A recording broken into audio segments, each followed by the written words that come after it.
dapat kinakaskas yung ano niya eh. Yung Coffee daw. Hi guys! Ngayon is holiday at December 30. Ngayong araw na to pupuntahan namin ang aming tatay. Ayan, pinunta namin siya sa Antipolo, Cabadi. Yan po. Every birthday niya po kasi tsaka lang kami pupunta every year.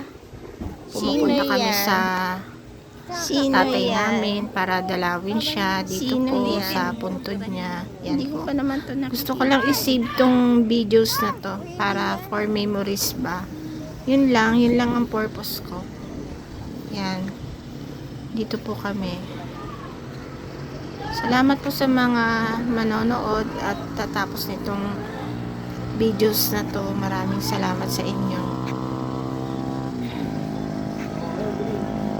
Sandali lang kami dito kasi mainit. Yan. Tinapos lang namin yung sindi ng kandila. Bye-bye. Thank you.